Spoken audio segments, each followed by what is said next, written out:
How are you all? Today, students, we are going to start our 6th chapter, which is about food and nutrition. Okay, the various foods, the different kinds of foods which are there. Okay, और उनमें क्या nutrients available होते हैं, उनके बारे में आज हम लोग पढ़ेंगे. Let's start the chapter. So, first of all, food refers to all the things that we eat. We all need to eat in order to live, but we have to eat the right kind of food and at the right amount to have a healthy life. ठीक है, हम कोई भी चीज जो हम लोग खाते हैं वो हमारे लिए क्या है स्टूडेंट्स? फूड है. फूड हमारे लिए बहुत इंपॉर्टेंट है, बहुत नेसेसरी है. ठीक है, एनर्जी के लिए, हमारे सर्वाइवल के लिए. लेकिन उससे भी ज्यादा क्या इंपॉर्टेंट है स्टूडेंट्स कि हम लोग जो भी खाना खा रहे हैं वो एक राइट क्वांटिटी में खाएं. ठीक है, राइट टाइम पे खाएं और राइट क्या प्लेस पे खाएं. सफाई होनी चाहिए उस जगह पे, अच्छी जगह का खाना हो, सही क्वांटिटी हो, ठीक है, साफ सुथरा हो. तो इस तरीके का हम लोगों को कंडीशन थोड़ा ध्यान रखना चाहिए before eating food. We get food from plants as well as from animals. We should take a balanced diet to stay healthy and strong. हम लोगों को स्टूडेंट्स जो फूड मिलता है वो प्लांट से भी मिल सकता है, एनिमल से भी मिल सकता है. ठीक है, और हम लोगों को स्टूडेंट्स जो डाइट लेनी चाहिए, खाना लेना चाहिए, वो एक बैलेंस डाइट लेनी चाहिए. ठीक है, अभी बैलेंस डाइट क्या होता है ये हम आगे पढ़ेंगे, लेकिन balance diet is very much important for us to be healthy and strong. कल नंबर 1 सबसे पहले हम पढ़ते हैं द वेरियस न्यूट्रिएंट्स. अलग अलग तरीके के क्या न्यूट्रिएंट्स होते हैं हमारे खाने में, उसके बारे में पढ़ते हैं. A balance diet contains all the nutrients need. First of all अभी मैंने आपको बताया था हमें बैलेंस डाइट लेनी चाहिए. तो स्टूडेंट्स आपकी जो बैलेंस डाइट होती है उसमें सभी तरीके के न्यूट्रिएंट्स अवेलेबल. ठीक, number 1 is carbohydrate. Carbohydrate give the body most of the energy it needs. हमारी बॉडी को जो टोटल एनर्जी रिक्वायर्ड होती है उसमें से सबसे ज्यादा जो एनर्जी हमें मिलती है वो कार्बोहाइड्रेट न्यूट्रिएंट से मिलती है. Some sources of carbohydrates are wheat, rice, fruits, potato, sugar and honey. तो ये आपके कुछ सोर्सेज है जिससे आपको कार्बोहाइड्रेट बहुत अच्छी अमाउंट में मिलता है. जैसे कि आपका व्हीट है, गेहूं, राइस, चावल. ठीक है, फ्रूट्स खा लो, पोटैटो आपका आलू हो गया, शुगर हो गया, हनी हो गया. ठीक है, ये सारे अच्छे सोर्सेज होते हैं कार्बोहाइड्रेट्स. चलो now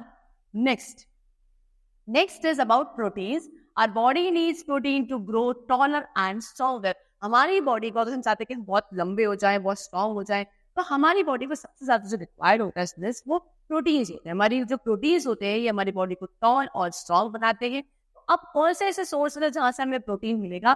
that is milk, pulses, beans, egg, chicken give us proteins. आपका दूध आपको पीना चाहिए, मिल्क जरूर पीना चाहिए आपका मॉर्निंग में भी, और आपका बिफोर बेड सोने से पहले आपको एक ग्लास जरूर लेना चाहिए.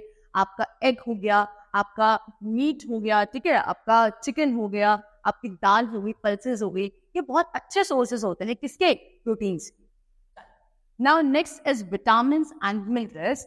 Vitamins and minerals keep us healthy. Vitamin और मिनरल्स जो होते हैं हमें हेल्दी रखते हैं. They are found in fruits and vegetables. Fruits और वेजिटेबल्स में जो आपके सबसे ज्यादा न्यूट्रिएंट होता है that is vitamin and minerals. चलो now next we come to roughage. Roughage क्या होता है? Roughage is good for our digestive system. Roughage student हमारे डाइजेस्टिव सिस्टम के लिए बहुत अच्छा होता है, तो हमें रफेज भी इंटेक करना चाहिए. Next is water. Water makes up about 60 to 70% of our body weight. हमारा जो टोटल का बॉडी वेट होता है ना स्टूडेंट, उसका 60 to 70% is all because of water only. Water is very precious. It helps to maintain our body temperature. Water हमारी body के बहुत ज्यादा जरूरी होता है. हमारा जो बॉडी का टेम्परेचर है उसको बैलेंस करने का काम किसका होता है स्टूडेंट्स? वाटर का होता है. ठीक है, चलो now next we are going to study about balance diet. चलो अब आ जाते हैं बैलेंस डाइट पे. A balanced diet is one which has a little of all the different types of food. Different food contains different nutrients. एक ऐसी diet जिसमें आपके हर तरीके का फूड अवेलेबल होता है, उस डाइट को आप बैलेंस डाइट कहते हो. अब हर तरीके का फूड क्यों चाहिए? क्योंकि अभी मैंने आपको बताया कि हर एक फूड में अलग तरीके के न्यूट्रिएंट्स मिलते हैं. तो हम अगर डिफरेंट वैरायटी ऑफ फूड खाएंगे तो हमारी बॉडी के अंदर डिफरेंट वैरायटी के न्यूट्रिएंट्स भी चले जाएंगे. ऐसी डाइट को आप बैलेंस डाइट कहते हो. लेकिन होना चाहिए थोड़ा थोड़ा, ये नहीं कि बहुत सारा एक बारी में खा लेना है. थोड़ा थोड़ा हर एक टाइप का फूड हमारे पास होना चाहिए. If we take a lunch of chapatis, rice, pulses, cooked and raw vegetables, ending with fruit and milk or lassi, it would be called a balanced diet. देखो क्या बोल रहा है, अगर हम लंच करते हैं, लंच में हमारे पास क्या क्या है, चपातीज है, रोटी खा रहे हैं, राइस चावल है, पल्सेस दाल है, वेजिटेबल्स कुक और रॉ दोनों, यानी कि पकी हुई सब्जी भी और रॉ वेजिटेबल्स यानी कि सैलेड वगैरह आप लोग खा रहे हो. उसके अलावा ending with fruit and milk और लस्सी, और लास्ट में हम क्या कर रहे हैं, फ्रूट्स खा रहे हैं थोड़े बहुत और उसके साथ या तो लस्सी ले रहे हैं, ठीक है, या फिर दूध मिल्क पी रहे हैं. ऐसी जहाँ पे आपको पूरी एक प्रॉपर डाइट मिलेगी, तो स्टूडेंट ऐसी डाइट को आप लोग बैलेंस डाइट कहोगे. यहाँ पे आपके हर वैरायटी ऑफ फूड इंक्लूड हो गया. चलो आगे. A balance diet is different for people of different ages. अब अलग अलग एजेस में अलग अलग तरीके की बैलेंस डाइट होती है. हर एक एज का पर्सन एक ही डाइट को फॉलो नहीं कर सकता है अकॉर्डिंग टू हिज एज. कैसे, देखो, और new born baby milk is enough. एक जो बिल्कुल न्यू बॉर्न बेबी है उसके लिए मिल्क सफिशिएंट है, मिल्क बहुत है क्योंकि उसमें हर तरीके के न्यूट्रिएंट्स आ जाते हैं. For growing children greater variety of food is required. अब जब बच्चा ग्रो होने लगता है स्टूडेंट, तब आपको ज्यादा वैरायटी ऑफ फूड चाहिए होता है, क्योंकि ग्रोइंग स्टेज में जब उनकी बॉडी को प्रॉपर्ली ग्रो करना है, तब आपको हर एक न्यूट्रिएंट की रिक्वायरमेंट होती है. For old people digested food is required. अब जब बहुत ज्यादा बूढ़े हो जाते हो तब आपके लिए डाइजेस्टेड फूड दिया जाता है, जिससे कि बॉडी को डाइजेस्ट भी नहीं करना, बस खा लिया, एनर्जी मिल गई, सफिशिएंट. ठीक है. Now next is some simple rules of healthy eating.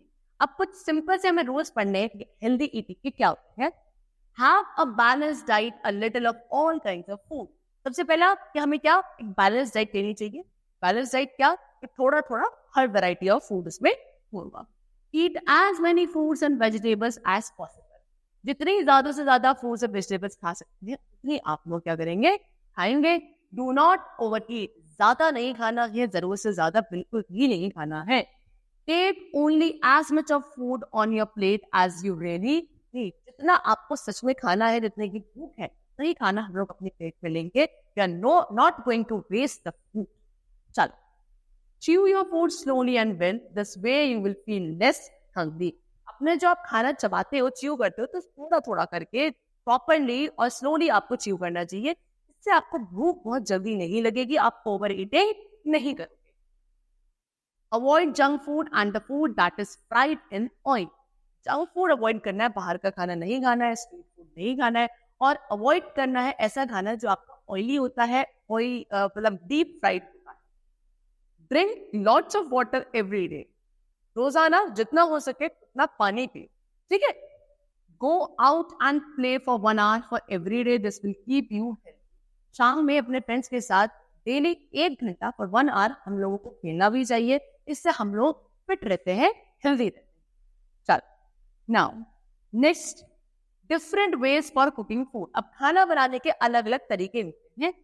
Food is cooked in all the houses, but the method of preparation may be different. ठीक है. हर घर में स्टूडेंट्स फूड बनाया जाता है, तभी हम लोग उसको खाते हैं, लेकिन जो मेथड होता है खाना बनाने का वो डिफरेंट होता है. ठीक है.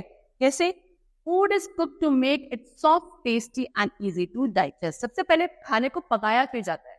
खाने को जब कुक करते हैं, फूड को कुक इसलिए किया जाता है दैट वो सॉफ्ट हो जाए, टेस्टी हो जाए और इजीली हम लोग उसको डाइजेस्ट कर सकें.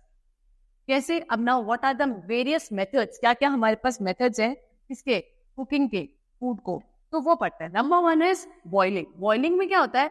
This method involves cooking the vegetables, eggs etcetera by soaking them in water and heating them to the boiling point. इसमें क्या करते हैं स्टूडेंट्स, एक आप जो भी आपका बाउल है या कंटेनर है जिसमें भी आप इस बॉइलिंग करने वाले हो, तो उस बर्तन में आपको उस वेजिटेबल्स हो गया, एग्स हो गया, रखना है, पानी डालना है और इसको फिर आपको हीट प्रोवाइड करनी है. कब तक? इसके बॉइलिंग पॉइंट तक. जब तक इसमें उबालने लगेगा ना, उबलना, उसको कहा जाता है बॉइलिंग.